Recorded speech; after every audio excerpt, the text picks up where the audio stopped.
Hi friends, welcome to Alisha's kitchen. ഇന്ന് നമ്മൾ ഉണ്ടാക്കാൻ പോകുന്നത് വട്ടയില അടയാണ്. അപ്പോൾ അതിനായിട്ട് വട്ടയില ആവശ്യമുണ്ട്. വട്ടയില ഏതാണെന്ന് നിങ്ങൾക്ക് അറിയുമായിരിക്കും. ഇനി അറിവില്ലാത്തവർ കണ്ടോളൂ. ഇതാണ് വട്ടയില. ഞാൻ താമസിക്കുന്നിടത്തൊന്നും എനിക്ക് വട്ടയില കിട്ടാനില്ല. അപ്പോഴത്തേക്ക് ഇങ്ങനെ വന്ന് ഓൾഡ് ഗോവയെ വന്നപ്പോഴത്തേക്ക് അവിടെ കുറേ വട്ടയില നിൽക്കുന്നു. എത്ര നാളായി നാട്ടിൽ വെച്ച് വട്ടയില എപ്പോൾ ഉണ്ടാക്കിയത് കഴിച്ചതാണ്. ഇനി ഇവിടുന്ന് കുറച്ച് ഗോൾഡ് ഗോവയിൽ നിന്ന് കുറേ വട്ടയിലയും കൂടെ പറിച്ചുകൊണ്ട് പോകാം. നല്ല പാമ്പങ്ങാനും ഉണ്ടോയെന്ന് പേടിയുണ്ട്.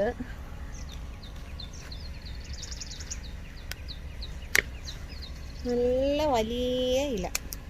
അയ്യോ,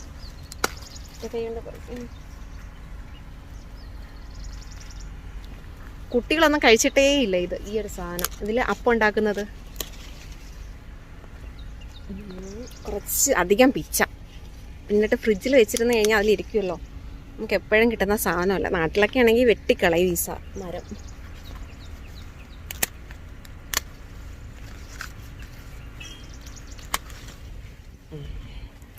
ഇത്തിരി കിട്ടിയിട്ടുണ്ട്. ഇത്ര കുറച്ച്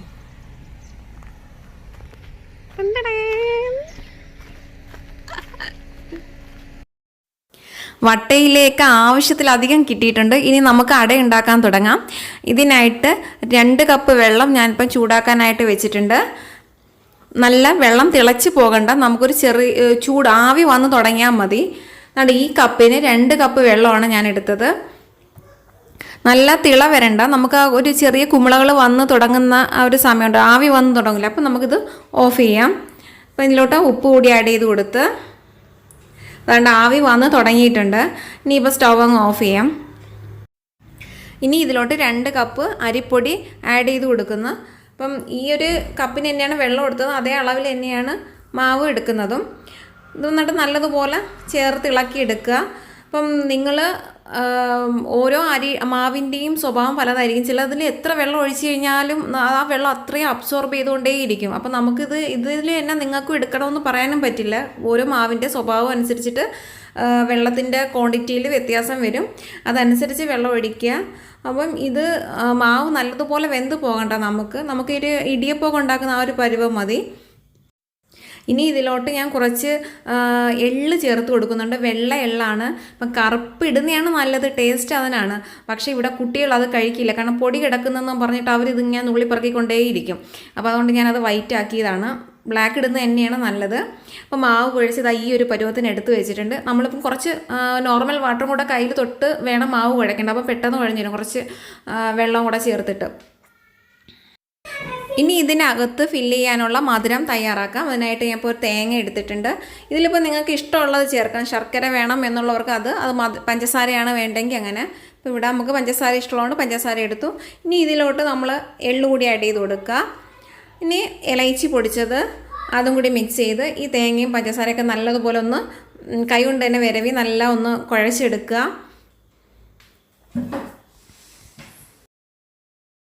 ഇനി നമുക്ക് ഇലയിലോട്ട് മാവ് ഫില്ല് ചെയ്യാം. അപ്പം നമ്മൾ ഓൾഡ് ഗോവയിൽ നിന്ന് കളക്ട് ചെയ്ത് കൊണ്ടുവന്ന കുറേ ഇലയാണ്, നല്ല ഇലയാണ്. അപ്പം അത് ഇല നല്ലതുപോലെ കഴുകി വൃത്തിയാക്കി എടുത്തിട്ടുണ്ട്. ഒരു പുഴുക്കുത്തോ ഒന്നുമില്ല, നല്ല ഇലയാണ്. അപ്പോൾ ഇതിലോട്ട് മാവ് നമ്മൾ കുറേശ്ശെ ഫില്ല് ചെയ്ത് കൊടുക്കണം.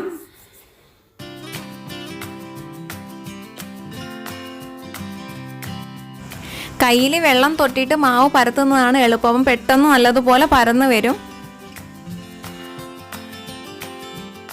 കട്ടി കുറച്ച് പരത്താൻ വേണ്ടിയിട്ട് ഞാനൊരു ചെറിയ ഗ്ലാസ് വെച്ചിട്ടൊന്ന് പരത്തുന്നുണ്ട്.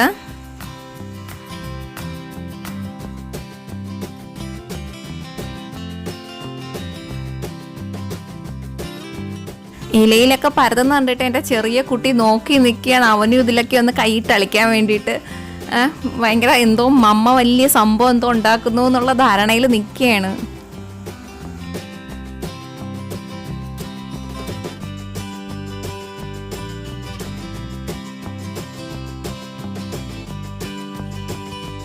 ഇതിലോട്ട് ഇനി നമുക്ക് ഈ മധുരം ആഡ് ചെയ്ത് കൊടുക്കാം. നല്ലതുപോലെ മധുരം നിരത്തി എല്ലാ ഭാഗത്തും വെച്ച് കൊടുത്തിട്ട് ഇത് ഈ കോണോട് കോണ് ഇല മടക്കി എടുക്കുക.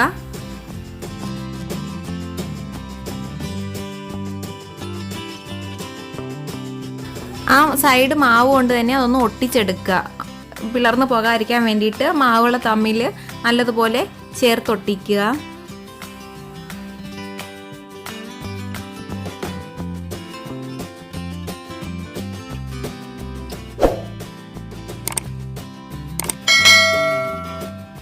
ഇനി ഇതൊന്ന് ആവിയിൽ വേവിച്ചെടുക്കാം. ഇത് നല്ലതുപോലെ ഒന്ന് അടുക്കി വെച്ച് കൊടുക്കുക. എന്നിട്ട് 10 മിനിറ്റ്സ് അടച്ചു വെച്ച് വേവിക്കാം.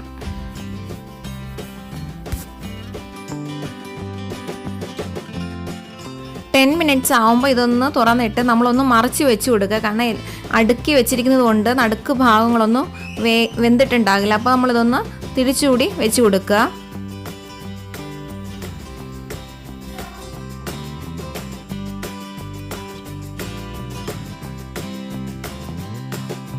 മറിച്ച് വെച്ചതിന് ശേഷം വീണ്ടും ഒരു 5 മിനിറ്റ്സ് കൂടി ഇതൊന്ന് അടച്ചു വെച്ച് വേവിക്കുക.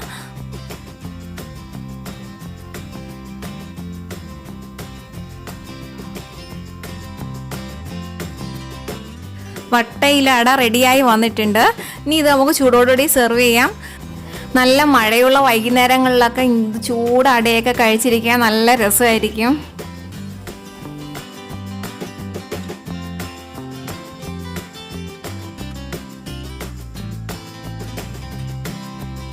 എല്ലാവരും ഒന്ന് ട്രൈ ചെയ്ത് നോക്കുക. നിങ്ങൾക്ക് എൻ്റെ ഈ ഒരു വീഡിയോ ഇഷ്ടമായി കഴിഞ്ഞാൽ തീർച്ചയായിട്ടും ലൈക്ക് ചെയ്യുക. എൻ്റെ ചാനൽ ഒന്ന് സബ്സ്ക്രൈബ് ചെയ്തിട്ടില്ല എന്നുണ്ടെങ്കിൽ സബ്സ്ക്രൈബ് ചെയ്യുക.